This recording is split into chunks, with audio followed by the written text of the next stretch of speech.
आदाब, नमस्कार। The red mic में स्वागत है आपका। और जंग से जुड़े अपडेट शाही साहब लगातार इन डेप्थ तरीके से दे रहे हैं, लेकिन उसके तमाम एस्पेक्ट हैं जिनको हम कोशिश करते हैं कि आप तक लेकर के आएँ। और होली का दिन है, लेकिन ये त्यौहार के दिन हमें सोचना समझना है कि जो गाड़ियाँ घूम रही हैं हमारी, जो देश की मशीनें चल रही हैं, वो सब चलती हैं ईंधन से। आपको पता है जो ईरान और अमेरिका और इसराइल के बीच युद्ध चल रहा है, उसमें स्ट्रेट ऑफ हॉर्मूज बंद हो गया है, जिस पानी के रास्ते से जो 20% ऑयल सप्लाईज हैं विश्व की होती हैं, वो बंद हो गए। ईरान ने कह दिया अब जो निकलेगा शिप उसको टारगेट करेंगे। भारत भी इम्पैक्ट हुआ है। दावा किया जा रहा है कि भारत के पास सिर्फ 25 दिन का तेल बचा है। तो अगर जो दावा कर रहे हैं ट्रंप साहब की 4 हफ्ते चलेगा युद्ध, तो 4 हफ्ते अगर चला युद्ध, समझिए भारत के लिए तो बड़ा मुश्किल हो जाएगा, क्योंकि हमारे पास 25 दिन का ही ईंधन बचा है। और भारत जो है वो नए सप्लायर्स की तलाश लगातार कर रही है।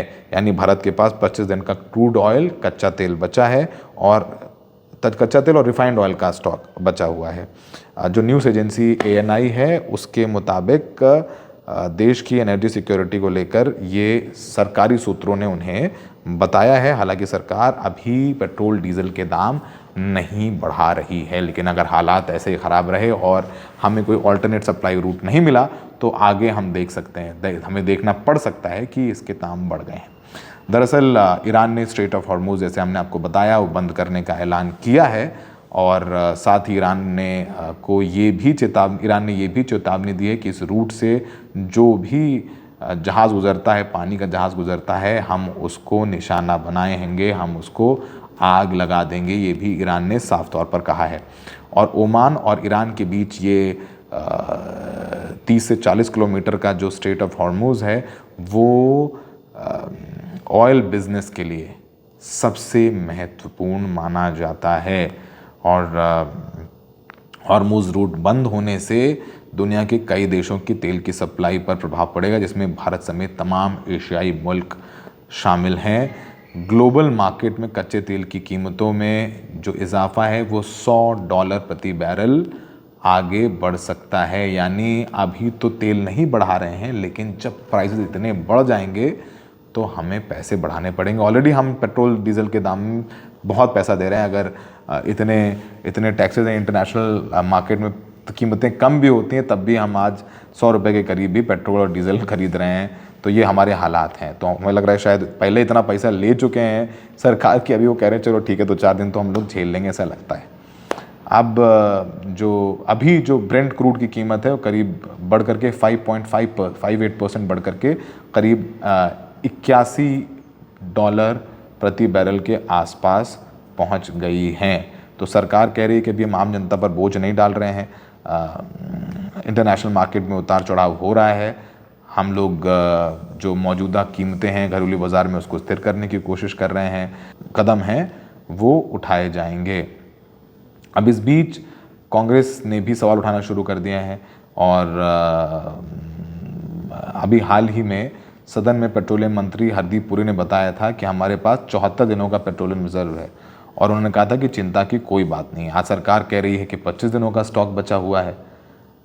जंग 28 फरवरी को शुरू हुई, जंग शुरू हुए 4 दिन हुए हैं, तो लॉजिकली तो हमारे पास 70 दिन का होना चाहिए एज़ पर हरदीप पुरी, लेकिन हमारे पास तो अब कह रहे हैं 25 दिन का बचा हुआ है। तो ये भी कांग्रेस इस पर सवाल उठा रही है। और अब कतर ने, क्योंकि कतर से हमारे पास नेचुरल गैस आती है, कतर ने नेचुरल गैस के प्रोडक्शन पर रोक लगा दी है। तो वहाँ से भी जो हमें नेचुरल गैस आती है उसकी सप्लाई कम हुई है, और 10 से 40% तक की कमी हो गई है। और ऐसे ही चलता रहा तो वहाँ वो भी प्रॉब्लम हो जाएगा। तो हमारे यहाँ कतर से करीब सालाना 40% नेचुरल गैस आती है, वो भी हो रहा है। सोमवार को रिव्यू मीटिंग भी की जा रही है, तैयारियां भी की जा रही हैं, और एक्सपोर्ट इंपोर्ट को लेकर के भी असर हो रहा है। शिपिंग रूट और इंश्योरेंस कॉस्ट बढ़ने की चुनौती हो गई है। पश्चिमी एशिया पर निर्भरता बढ़ गई है। और अब हमारे पास एक ऑप्शन है कि हम रशिया से कच्चे तेल की जो ख़रीद है वो बढ़ाएं। और ब्लूमबर्ग की रिपोर्ट भी इस ओर इशारा कर रही हैं कि लगातार जिस तरीके से हम लोग अमेरिका के दबाव में रूस से तेल लेना कम कर रहे थे, अब हमें रूस से तेल लेना वापस से तेज़ करना पड़ेगा, रुख करना पड़ेगा। और हमारी मजबूरी हो गई, स्ट्रेट ऑफ हॉर्मुज़ बंद है तो हमें ये करना पड़ेगा। और रूसी तेल टैंकर जो खड़े हुए हैं समुद्र में, उनसे भी हमें डील करके पेट्रोल डीजल लेना शुरू कर देंगे।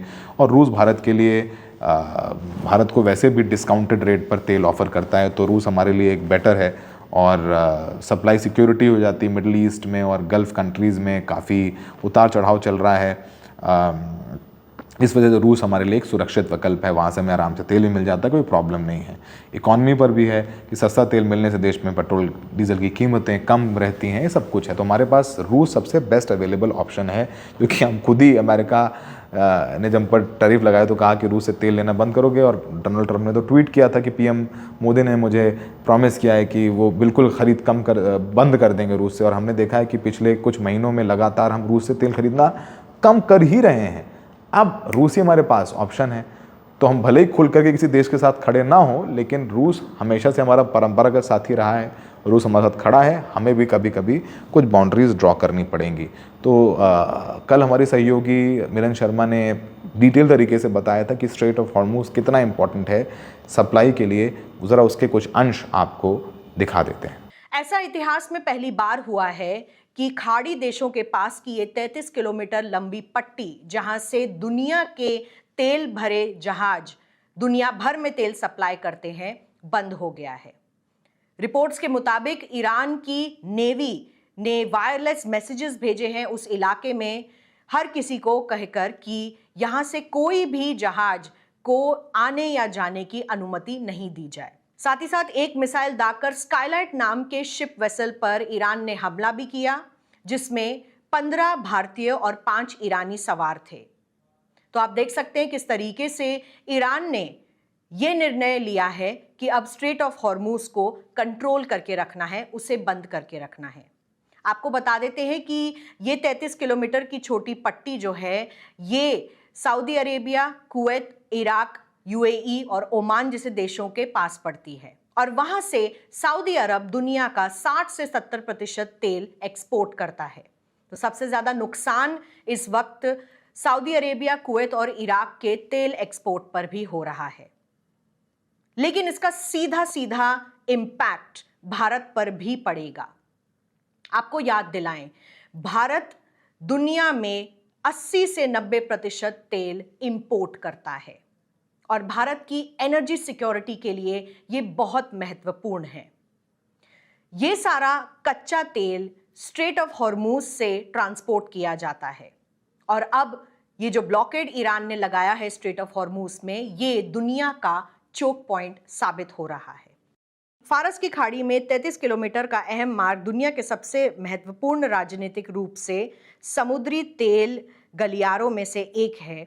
ये मार्ग मध्य पूर्व के तेल निर्यातों को विश्व बाजार से जोड़ता है, जिसमें से अधिकांश देश दक्षिण पूर्व एशिया में है और काफी हद तक ईरान के क्षेत्रीय जल क्षेत्र में स्थित हैं। वैश्विक कच्चे तेल की आपूर्ति का 20 से 25% हिस्सा इसी महत्वपूर्ण समुद्री मार्ग से होकर गुजरता है। दक्षिण एशिया में भारत पर तो इसका प्रभाव है ही, लेकिन साथ ही साथ चीन, जापान और दक्षिण कोरिया के कुल कच्चे तेल की खपत का लगभग 40% हॉर्मुज़ स्ट्रेट के जरिए आता है, जिससे इन देशों की ऊर्जा खपत प्रभावित होती है। भारत की तरफ से लगभग 90% कच्चा तेल यहां से इंपोर्ट होता है। भारत के लिए तेल आयात में अब संघर्ष और भी बढ़ गया है, क्योंकि आपको याद होगा प्रेसिडेंट डोनाल्ड ट्रंप, अमेरिका के राष्ट्रपति, भारत पर टैरिफ लगा चुके हैं इस बात पर क्योंकि भारत यूक्रेन रूस के युद्ध के वक्त रूस से तेल खरीदारी कर रहा था, और ये टैरिफ्स 50% तक पहुंच गए थे। डील यूएस और भारत में इसी बात पर हुई है कि भारत रूस से तेल नहीं खरीदेगा, जिसका आश्वासन भी भारत ने अमेरिका सरकार को दिया है। अब भारत तेल खरीदारी के लिए रूस की तरफ तो नहीं देख सकता। भारत जानता है कि स्ट्रेट ऑफ हॉर्मुज़ के चोक पॉइंट से उसे भारी नुकसान होने वाला है, इसीलिए भारत ने तेल की खरीदारी में डाइवर्सिफिकेशन भी किया है। भारत अमेरिका से भी तेल ले रहा है और लैटिन अमेरिकन देशों से भी तेल की खरीदारी कर रहा है। भारत के तेल क्षेत्र पर वास्तविक प्रभाव किस तरीके का पड़ेगा? करीब 2 करोड़ बैरल तेल प्रतिदिन स्ट्रेट ऑफ हॉर्मुज से गुजरकर निकलते हैं। पूर्ण रूप से रोक का मतलब अब वहां से कोई भी तेल का इंपोर्ट एक्सपोर्ट नहीं हो रहा है। मर्स्क नाम की सबसे बड़ी शिपिंग कंपनी दुनिया में, उसने भी अपने शिप मूवमेंट्स वहां पर रोक दिए हैं। भारत का 2.5 से 2.7 दशमलव यानी कि 3 मिलियन बैरल्स कम से कम इसी स्ट्रेट ऑफ हॉर्मुज से गुजरता है, जो भारत सऊदी अरब, कुवैत, इराक और यूएई से इंपोर्ट करता है। भारत पर इसका प्रभाव मात्रा यानी कि वॉल्यूम से अधिक कीमतों के जरिए ज्यादा पड़ेगा। और हम जानते हैं कि जब भी तेल के सप्लाई में प्रॉब्लम्स आती हैं, तब देश भर में तेल के यानी कि पेट्रोल, डीजल और नेचुरल गैस के दाम बढ़ जाते हैं। और जब तेल के दाम बढ़ते हैं, तब इसका सीधा सीधा प्रभाव महंगाई पर पड़ता है। फल, चावल, सब्जी, दाल, आटा, जो भी कहिए, ये सीधा सीधा महंगाई के दायरे में आ जाते हैं। भारत पर तत्काल प्रभाव क्या होगा? यदि ईरान के 3.3 मिलियन बैरल प्रतिदिन उत्पादन में बाधा आती है, तो कीमतें 9 से 15% तक तेल की बढ़ती हुई दिखाई दे सकती हैं, ऐसा एक्सपर्ट्स का कहना है। कीमतों में तेजी, फ्रेट और बीमा लागत में भी वृद्धि हो सकती है। अफ्रीका और पश्चिम एशिया को भारत का चावल, चाय और फलों का निर्यात पर भी गंभीर असर पड़ सकता है, क्योंकि भारत अपनी तरफ से ईरान और वेस्ट अफ्रीका में चावल और चाय का एक्सपोर्ट करता है, जिससे भारत को काफ़ी फायदा भी होता है। अब ये भी रुक जाएगा।